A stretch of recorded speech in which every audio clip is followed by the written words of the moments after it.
نحمده ونصلي على رسوله الكريم أما بعد فأعوذ بالله من الشيطان الرجيم وقال ربكم ادعوني أستجب لكم إن الله وملائكته يصلون على النبي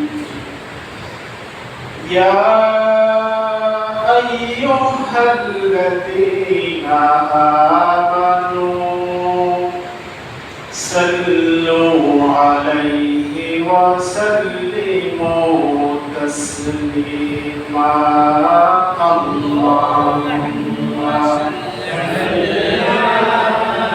سيدنا مولانا محمد وعلى آل سيدنا مولانا محمد اللهم صل على سيدنا مولانا محمد وعلى آل سيدنا مولانا محمد معزز حاضرين আজকের সফর মাসের 9 তারিখ এই মাসের দ্বিতীয় জুমার দিনে সালাতুল জুমা আদায়ের নিমিত্তে যে মহান রব্বুল কারীম আমাদেরকে সর্বদিক থেকে সুস্থ নিরাপদ রেখে এই পৃথিবীর ভিতরে আল্লাহর কাছে সব থেকে দামি জায়গা আল্লাহর ঘর মসজিদে সালাতুল জুমা আদায়ের জন্য হাজির হওয়ার তৌফিক দিয়েছেন। শুকরাতান কালিমাতুশ শুকর আদায় করে আমরা সকলেই পড়ে নিচ্ছি আলহামদুলিল্লাহ। আলহামদুলিল্লাহ। সম্মানিত হাজির, সূরা গাফির এর 7 নম্বর আয়াত আপনাদের সামনে তেলাওয়াত করেছি। আলোচ্য আয়াতকে কেন্দ্র করে কোরআন এবং সুন্নাহর আলোকে ফরজ নামাজের পরে দোয়া করা সংক্রান্ত বিষয় আলোচনা করব। আল্লাহ তৌফিক দান করেন, সকলে বলি আমিন। সম্মানিত হাজির, আল্লাহ সুবহানাহু ওয়া তাআলা ঘোষণা করেন قال ربكم ادعوني استجب لكم। তোমাদের প্রভু আল্লাহ সুবহানাহু ওয়া তাআলা ঘোষণা করেন তোমরা আমাকে ডাকো, আমি তোমাদের ডাকের সাড়া দিব। সুবহানাল্লাহ। আল্লাহকে ডাকা, আল্লাহর কাছে আবেদন করার ফজিলত অপরিসীম। তো আমরা দোয়া করার ফজিলত সর্বদিক থেকে আলোচনা করার সময় পাবো না। যে বিষয়টি আমরা আলোচনা করব সেই বিষয়টা হচ্ছে আদ-দুআ বা'দা সালাওয়াতিল মাকতুবা। ফরজ নামাজের পরে দোয়া করা যাবে কি যাবে না। দোয়া এমন একটা গুরুত্বপূর্ণ বিষয় যে বিষয়ের নির্দেশ আল্লাহ সুবহানাহু ওয়া তাআলা স্বয়ং তার হাবিবকে নির্দেশ করেছেন। সুবহানাল্লাহ।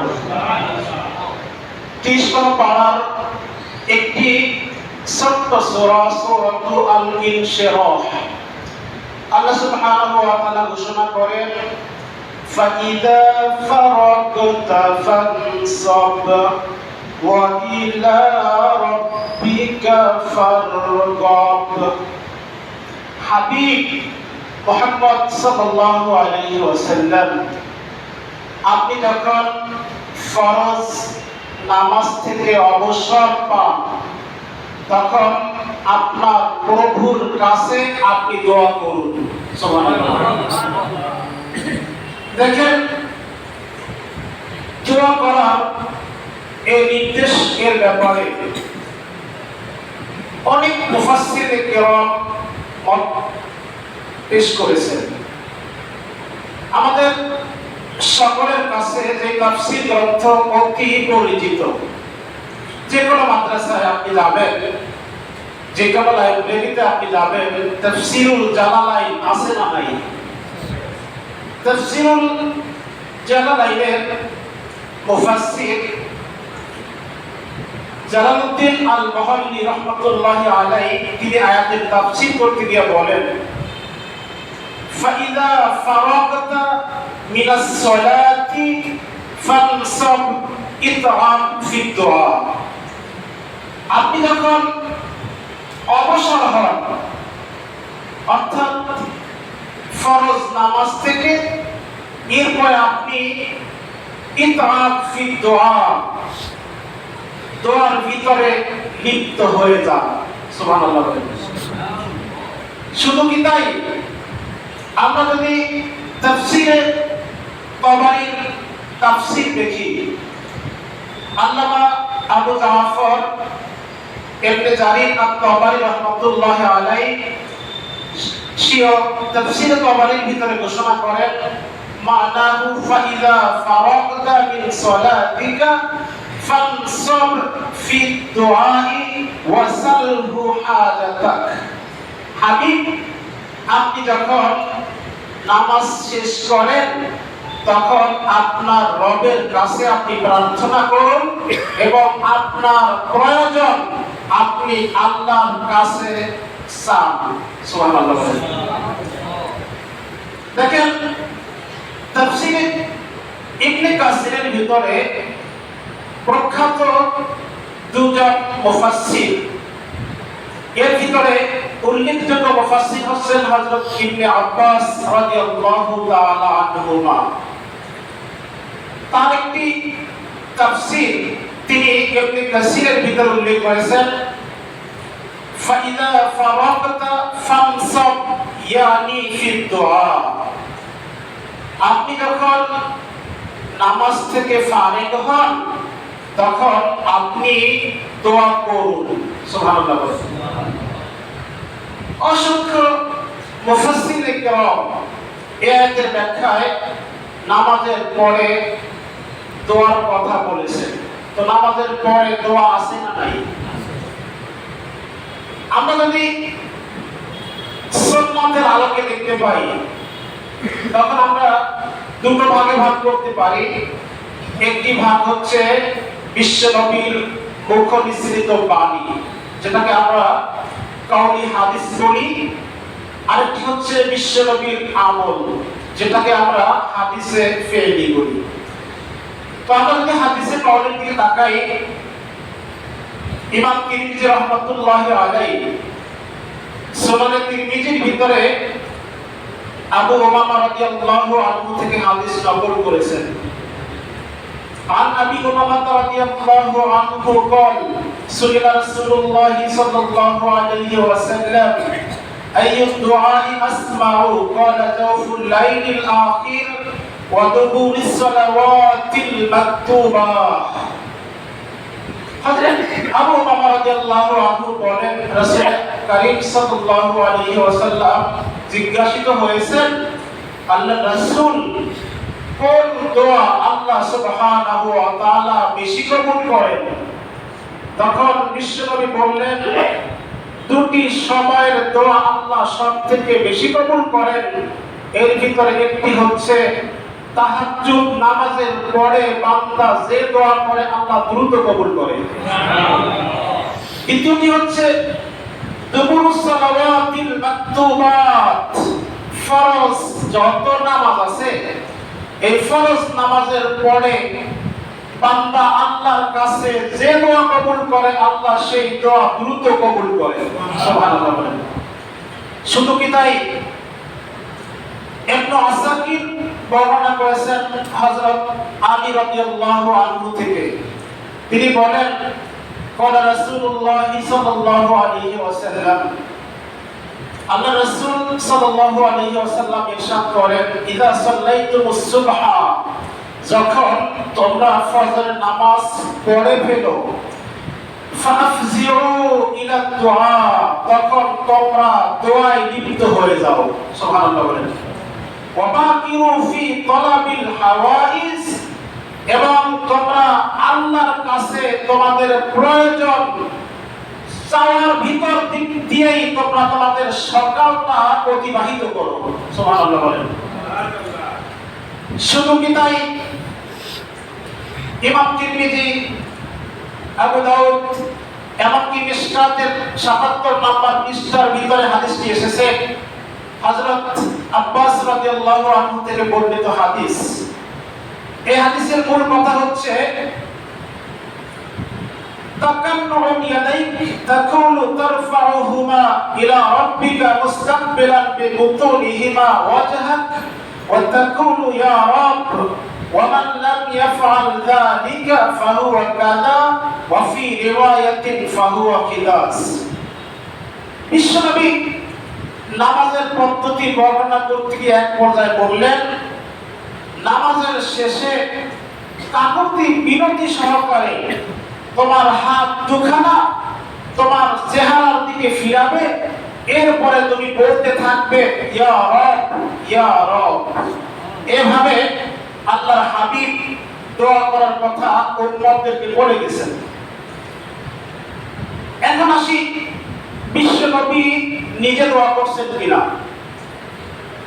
আমরা যদি মুসলিম শরীফের একখানা প্রসিদ্ধ হাদিস এর দিকে আমল করি, লক্ষ্য করি, হযরত সাওবান রাদিয়াল্লাহু আনহু থেকে বর্ণিত হাদিস, কারণ নবী সাল্লাল্লাহু আলাইহি ওয়াসাল্লাম ইযা সারাফা মিন সালাতিহি ইস্তাগফারা সালাসান ওয়া ক্বালা আল্লাহুম্মা আনতাস সালাম ওয়া মিনকাস সালাম তাবারাকতা ইয়া যাল জালালি ওয়াল ইকরাম।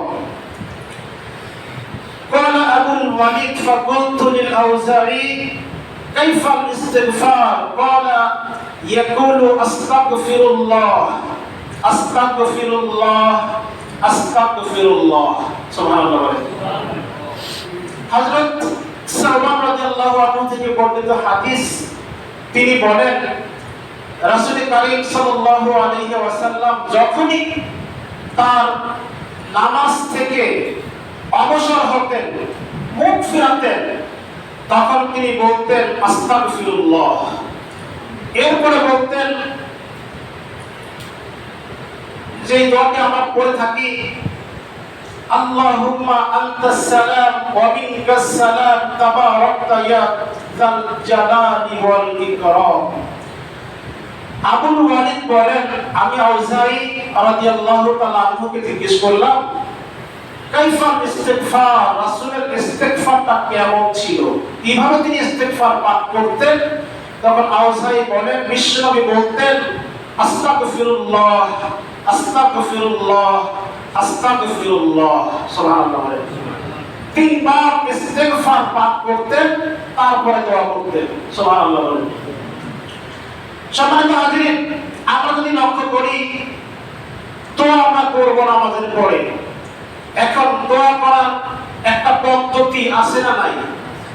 এই ক্ষেত্রে যদি আমরা বিশ্বনবীর কওলি হাদিসের দিকে তাকাই, আমি কওলি হাদিস এজন্য বলতেছি, বিশ্বনবীর কওলি হাদিস বিশ্বনবীর ফেলি হাদিসের উপরে প্রাধান্য পায়। আলহামদুলিল্লাহ বলেন। কওলি হাদিসের দিকে আমরা লক্ষ্য করি, হযরত ইবনে আব্বাস রাদিয়াল্লাহু তাআলা আনহু বলেন, আল মাসআলাতু আন তারফা ইয়াদাইক হাযওয়া মানকাবাইক আও নাহবিহিমা।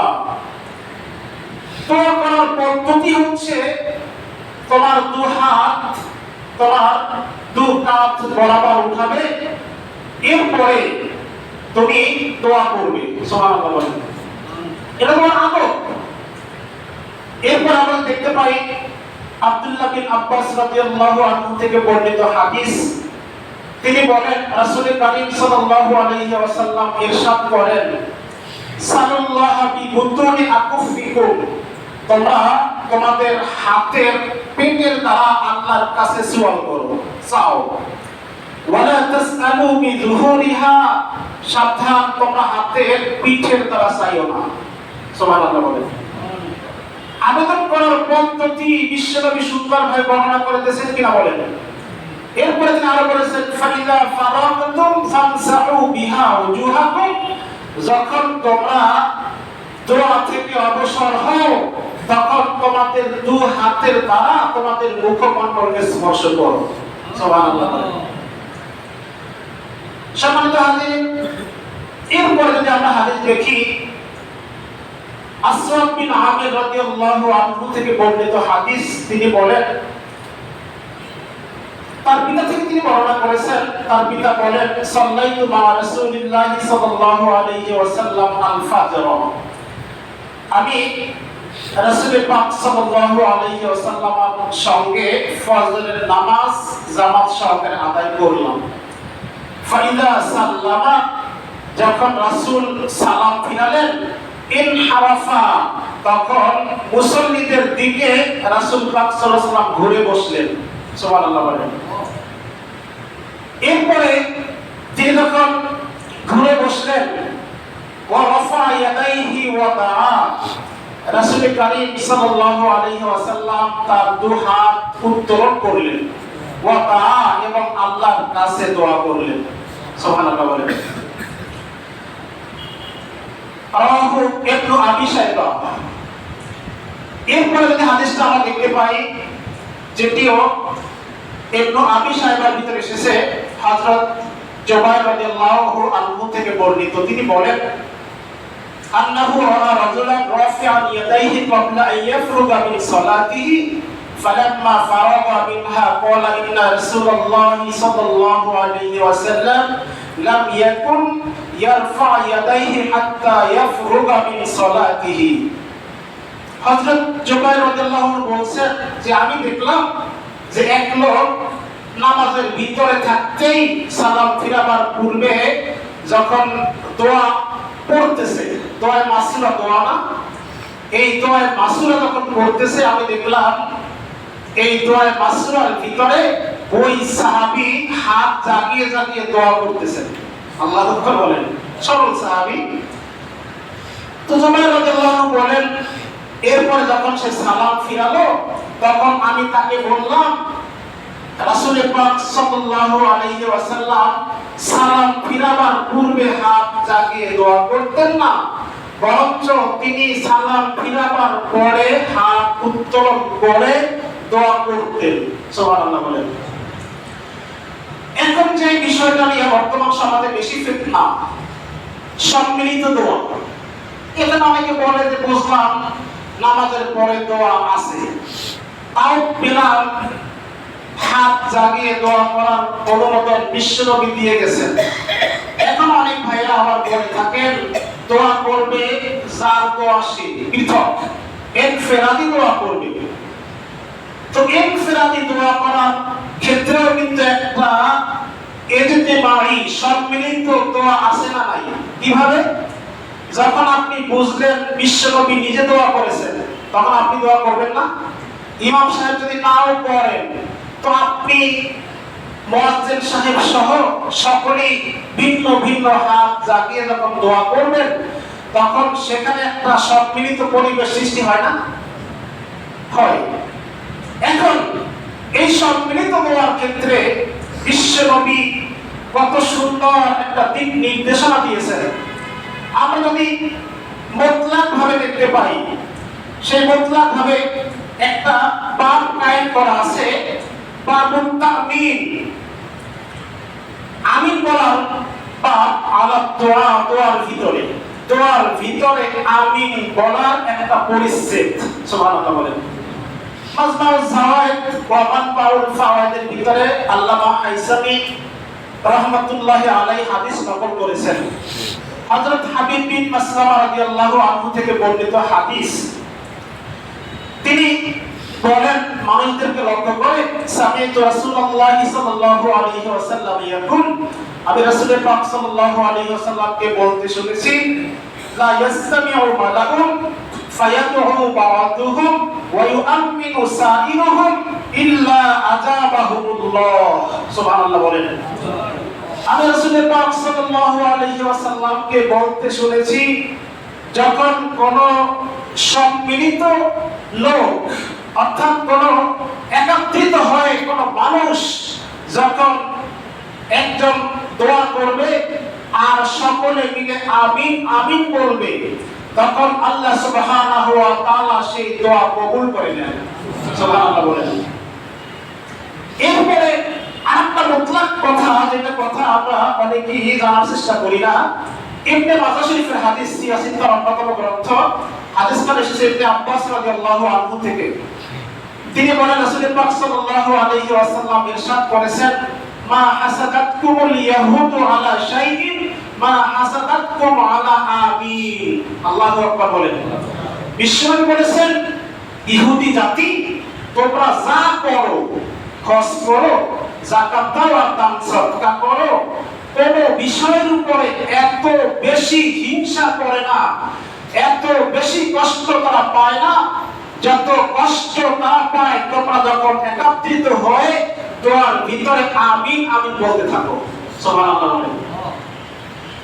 এজন্য বিষয় বলেছেন, ফাকসিরু মিন কওলি আমিন, সুতরাং তোমরা বেশি বেশি আমিন বলো।